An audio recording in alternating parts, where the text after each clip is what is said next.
आज की चर्चा में आपका स्वागत है। हमारे सामने आधुनिक भारतीय इतिहास से जुड़े कुछ दिलचस्प स्रोत हैं जो हमें उस दौर में ले जाते हैं जब भारत का भविष्य हमेशा के लिए बदल गया। हम देखेंगे कि कैसे यूरोप की व्यापारिक कंपनियां मसालों और मुनाफे की तलाश में भारत पहुंची, कैसे उनके बीच वर्चस्व की लड़ाई छिड़ी और आखिरकार कैसे ब्रिटिश ईस्ट इंडिया कंपनी ने व्यापार के साथ साथ यहाँ की सत्ता पर भी कब्जा जमा लिया। ये स्रोत किसी इतिहास की किताब के पन्नों जैसे लगते हैं जिनमें यूरोपीय ताकतों के आने, उनकी शुरुआती बस्तियां, उनके आपसी टकराव और फिर धीरे धीरे ब्रिटिश राज की स्थापना का पूरा ब्यौरा है। हमारा मकसद है इन स्रोतों से उन मुख्य घटनाओं, किरदारों और रणनीतियों को समझना जिन्होंने इस कहानी को रचा। कैसे एक व्यापारिक कंपनी देखते ही देखते एक उपमहाद्वीप की शासक बन बैठी। चलिए इस सफर को शुरू करते हैं। तो कहानी शुरू होती है यूरोप से समुद्री रास्ते की खोज के साथ। सबसे पहले पुर्तगाली भारत पहुंचे वास्को डी गामा के साथ 1498 में कालीकट में। हाँ बिल्कुल। और पुर्तगालियों का आना भारत में यूरोपीय दखल की यूं कहें शुरुआत थी। वो पहली यूरोपीय शक्ति थे। उनके पहले गवर्नर फ्रांसिस्को डी अल्मेडा ने समुद्र पर नियंत्रण पर जोर दिया, जिसे ब्लू वाटर पॉलिसी कहा गया। ब्लू वाटर पॉलिसी मतलब समुद्र पर कब्जा। हाँ, समुद्र पर कब्जा करके व्यापार नियंत्रित करने की नीति। लेकिन भारत में पुर्तगाली शक्ति की असली नींव रखी अल्बुकर्क ने। उसने 1510 में बीजापुर के सुल्तान से गोवा छीन लिया। अच्छा, गोवा। जी, और वो अगले 450 सालों तक भारत में पुर्तगाली साम्राज्य का केंद्र बना रहा। उनकी शुरुआती फैक्ट्रियां कोचीन और कन्नूर में थीं 1503 और 1505 में। पुर्तगालियों के बाद डच भी इस होड़ में शामिल हुए। बिल्कुल। डच ईस्ट इंडिया कंपनी ने 1605 में मसूलीपट्टनम में अपनी पहली फैक्ट्री खोली। उन्होंने सूरत, पुलिकट, चिंसूरा जैसी जगहों पर भी केंद्र बनाए। लेकिन उनका ज्यादा ध्यान आप देखिए दक्षिण पूर्व एशिया पर रहा, इंडोनेशिया की तरफ। हाँ, खासकर इंडोनेशिया के मसालो द्वीपों पर। भारत में अंग्रेजों से उनकी टक्कर हुई और 1759 में एक लड़ाई हुई थी, बेदरा की लड़ाई। उसमें हार के बाद भारत में उनकी ताकत काफी कम हो गई। उनका प्रभाव फिर बहुत सीमित रह गया। और फिर आए अंग्रेज, जिन्होंने कहानी का रुख ही मोड़ दिया। ईस्ट इंडिया कंपनी 1600 में स्थापित हुई थी जी। शुरुआत में मकसद तो सिर्फ व्यापार ही था। कैप्टन हॉकिंस 1608 में मुगल बादशाह जहांगीर के दरबार में इजाजत लेने आया था। हाँ, सुना है। पर पुर्तगालियों का विरोध था तो वो कामयाब नहीं हुआ।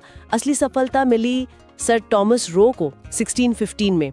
उन्हें व्यापारिक फरमान मिला। अच्छा। अंग्रेजों की पहली स्थायी फैक्ट्री सूरत में 1613 में स्थापित हुई, दक्षिण में मसूलीपट्टनम में 1611 में और फिर मद्रास 1639 में, जहां उन्होंने फोर्ट सेंट जॉर्ज किला बनाया।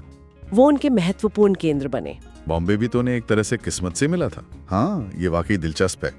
1661 में इंग्लैंड के राजा थे चार्ल्स द्वितीय।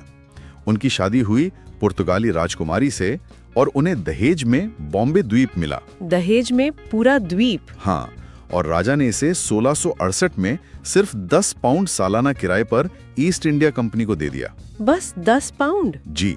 और पूर्व में कलकत्ता की नींव रखी जॉब चारनॉक ने लगभग 1690 में। तो ये 3 शहर बॉम्बे, मद्रास, कलकत्ता, ये आगे चलकर ब्रिटिश सत्ता के प्रमुख स्तंभ बने। फ्रांसीसी भी इस दौड़ में थे और उनकी कंपनी तो शायद सीधे सरकार के नियंत्रण में थी। सही कहा। फ्रांसीसी ईस्ट इंडिया कंपनी 1664 में बनी और ये सरकारी थी, जो इसे ब्रिटिश कंपनी से अलग बनाती थी। उन्होंने सूरत में 1668 में और मसूलीपट्टनम में 1669 में फैक्ट्रियां खोली। और उनका मुख्य केंद्र पांडिचेरी 1673 में स्थापित हुआ। डुप्ले जैसे गवर्नर हुए उनके, काफी महत्वाकांक्षी, जिन्होंने भारत में फ्रांसीसी प्रभाव बढ़ाने की बहुत कोशिश की। वैसे डेनमार्क वालों ने भी त्रांकेबार जैसी बस्तियां बसाईं, पर वो कोई बड़ी ताकत नहीं बन पाए। तो अब मैदान में 2 बड़ी यूरोपीय ताकतें आमने सामने थीं, ब्रिटेन और फ्रांस। यहीं से असली संघर्ष शुरू हुआ होगा। बिल्कुल। ये संघर्ष मुख्य रूप से दक्षिण भारत के कर्नाटक क्षेत्र में हुआ, इसलिए इसे कर्नाटक युद्ध या कार्नाटिक वॉर्स कहते हैं। ये 1746 से 1763 तक 3 चरणों में चले। अच्छा, 3 युद्ध हुए? हाँ, और ये लड़ाइयां असल में यूरोप में ब्रिटेन और फ्रांस के बीच जो दुश्मनी चल रही थी उसी का नतीजा थी। बस लड़ी भारत की जमीन पर जा रही थी। इन युद्धों ने यह भी दिखाया कि भारत में दबदबा कायम करने के लिए समुद्री ताकत मतलब नेवी कितनी अहम है। यानी नेवी का रोल बहुत बड़ा था। इन युद्धों का कोई निर्णायक मोड़ आया? हाँ, तीसरा कर्नाटक युद्ध जो 1758 से 63 तक चला वो निर्णायक साबित हुआ। इसी दौरान 1760 में वॉन्डीवॉश की लड़ाई हुई। वॉन्डीवॉश 1760। जी, इसमें अंग्रेज जनरल थे आयरकूट। उन्होंने फ्रांसीसियों को बुरी तरह हराया। इस हार ने भारत में फ्रांसीसी राजनीतिक महत्वाकांक्षाओं को लगभग खत्म ही कर दिया। फिर 1763 में पेरिस की संधि हुई, जिसके बाद फ्रांसीसी भारत में सिर्फ व्यापारी बनकर रह गए। उनकी किलेबंदी पर भी रोक लग गई। तो फ्रांसीसियों के हटने के बाद अंग्रेजों का ध्यान गया बंगाल पर। सुना है उस समय भारत का सबसे अमीर सूबा था। हाँ बिल्कुल, बंगाल की दौलत और व्यापारिक संभावनाओं ने कंपनी को बहुत लुभाया। वहां नवाब थे सिराजुद्दौला। उनके साथ कंपनी के रिश्ते बिगड़ गए। किस बात पर? नवाब कंपनी द्वारा जो किलेबंदी की जा रही थी और जो व्यापारिक सुविधाओं का दुरुपयोग हो रहा था, उससे नाराज थे। इसी तनाव का नतीजा था प्लासी का युद्ध। प्लासी 1757। ये नाम तो बहुत सुना है, लेकिन क्या ये वाकई एक बड़ी लड़ाई थी? मतलब सैन्य नजरिए से? ये दिलचस्प सवाल है। 23 जून 1757 को प्लासी में रॉबर्ट क्लाइव की सेना और नवाब सिराजुद्दौला की सेना आमने सामने तो हुई, लेकिन ये युद्ध से ज्यादा एक धोखा था, एक साजिश। धोखा कैसे? नवाब का सेनापति था मीर जाफर और कई बड़े अधिकारी भी। वो पहले ही क्लाइव से मिल चुके थे, तो लड़ाई तो बस नाम मात्र की हुई। सिराजुद्दौला हार गए और बाद में मारे गए। मीर जाफर को नवाब बना दिया गया।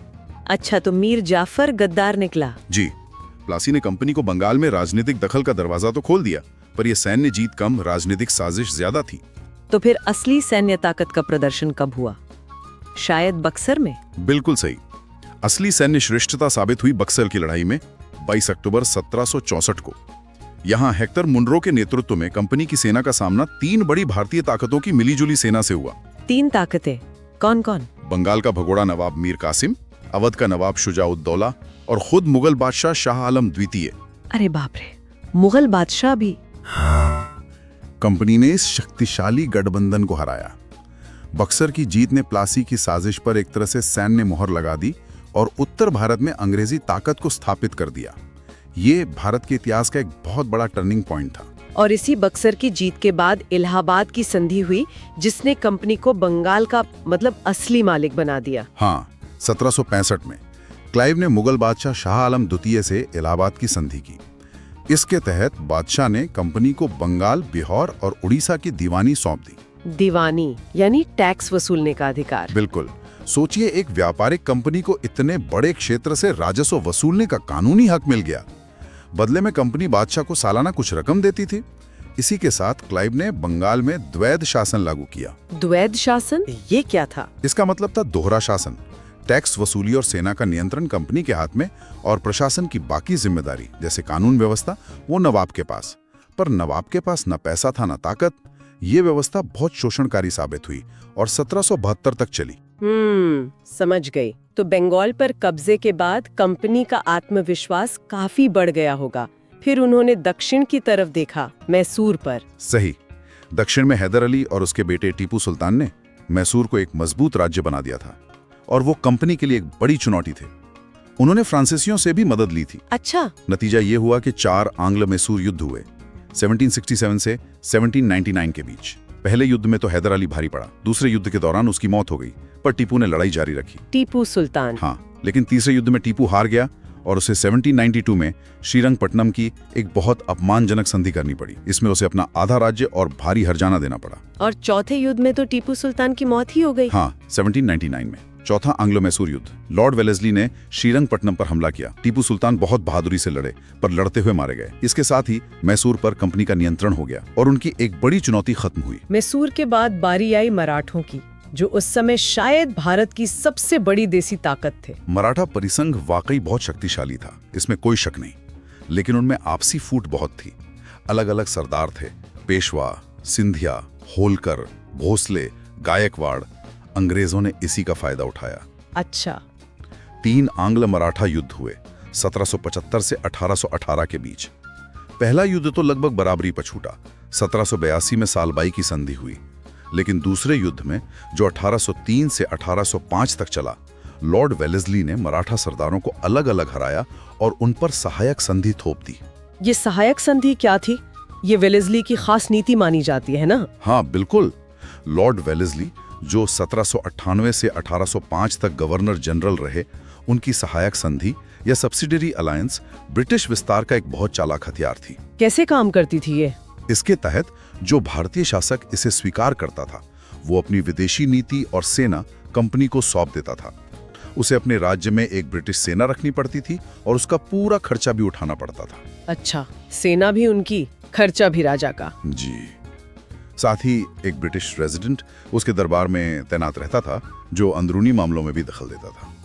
बदले में कंपनी उनकी बाहरी हमलों से रक्षा का वादा करती थी। सुनने में तो सुरक्षा जैसा लगता है। पर असल में ये राज्यों की आजादी छीनने का तरीका था। उन्हें पूरी तरह कंपनी पर निर्भर बना दिया जाता था। हैदराबाद का निजाम पहला था जिसने इसे स्वीकार किया। फिर मैसूर, अवध, पेशवा, सिंधिया, भोंसले सब धीरे धीरे इसके जाल में फंस गए।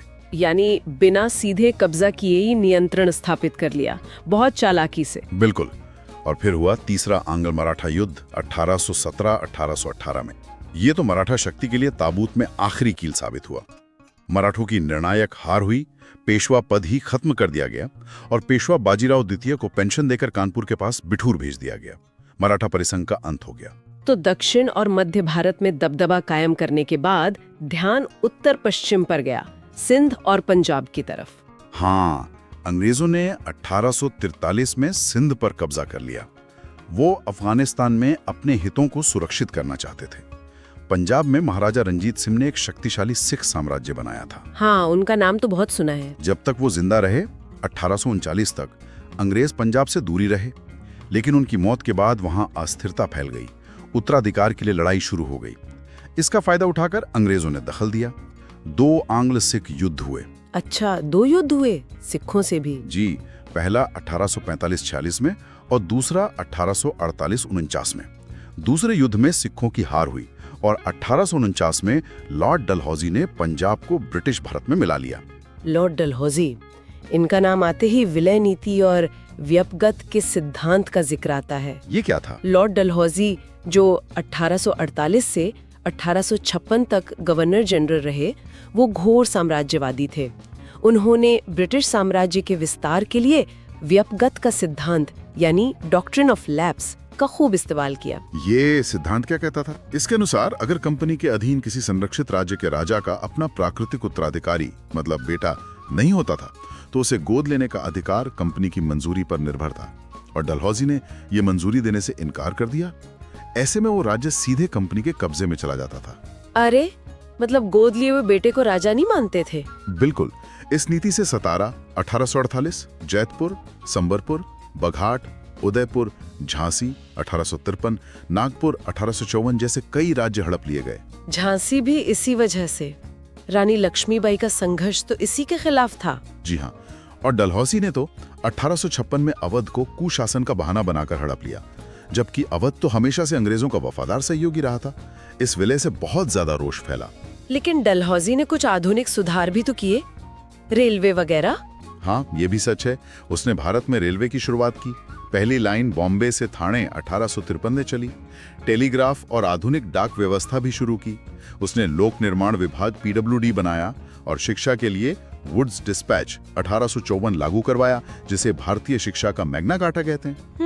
ये सुधार भले ही ब्रिटिश प्रशासनिक, सैनिक और व्यापारिक हितों को ध्यान में रखकर किए गए थे, पर इन्होंने भारत के आधुनिकीकरण में भी भूमिका निभाई।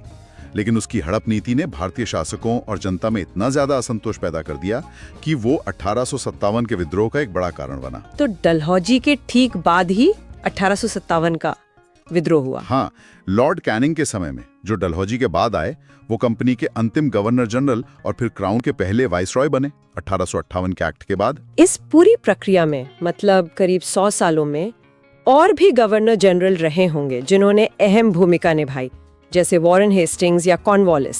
के तहत उन्होंने द्वैध शासन खत्म किया और कंपनी की प्रशासनिक नींव रखी। हाँ, उन पर बाद में इंग्लैंड में महाभियोग भी चला था। और कॉर्नवालिस, लॉर्ड कॉर्नवालिस 1786-93 ने बंगाल में स्थायी बंदोबस्त लागू किया, जो जमीन से टैक्स वसूलने की एक नई व्यवस्था थी।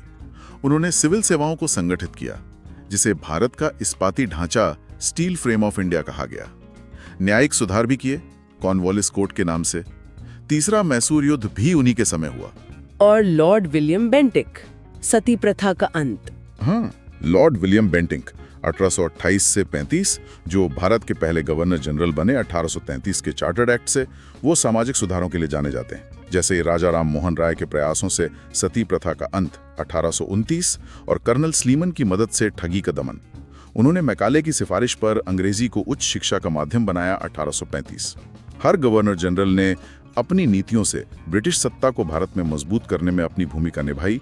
कुछ और भी थे जैसे लिटन, रिपन, कर्जन, जिनके काम भी बहुत महत्वपूर्ण रहे। तो अगर हम इस पूरे दौर को देखें, व्यापार से शुरुआत, फिर लड़ाइयाँ, संधियाँ, नीतियाँ, ये सब मिलकर क्या तस्वीर बनाते हैं? एक व्यापारिक कंपनी का साम्राज्य बनना, ये कैसे संभव हो पाया आखिर? ये वाकई गौर करने वाली बात है। देखिए, एक तरफ तो कंपनी की बेहतर सैन्य तकनीक थी, उनके पास अनुशासित सेना थी, कुशल नेतृत्व था जैसे क्लाइव, मुनरो, वेलेस्ली, और उनकी कूटनीति भी बहुत चालाक थी। और दूसरी तरफ भारतीय राज्यों में एकता की भारी कमी थी। वो अक्सर आपस में ही लड़ते रहते थे। मराठों की आपसी फूट, राजपूतों की कमजोरी, मुगल साम्राज्य का पतन, इन सब का कंपनी ने भरपूर फायदा उठाया।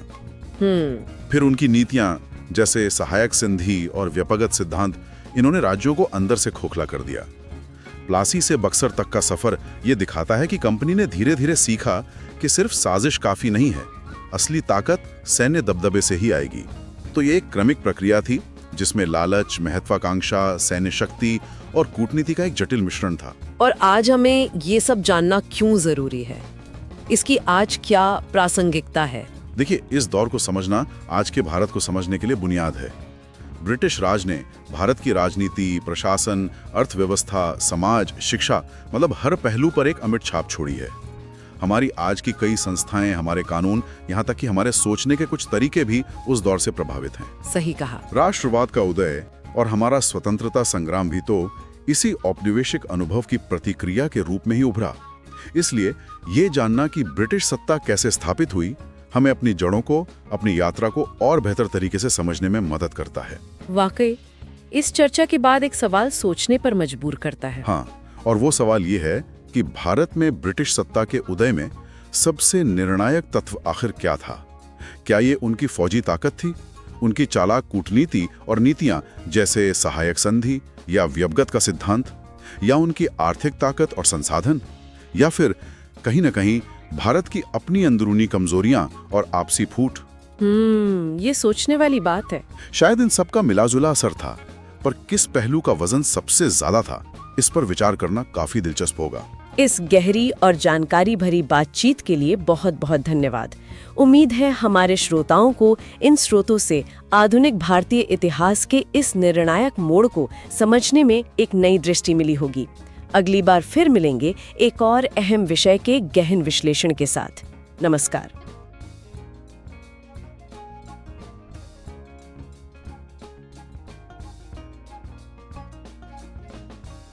वीडियो अच्छी लगे तो चैनल को प्लीज़ लाइक एंड सब्सक्राइब करें दोस्तों। थैंक यू दोस्तों, थैंक यू फॉर वॉचिंग।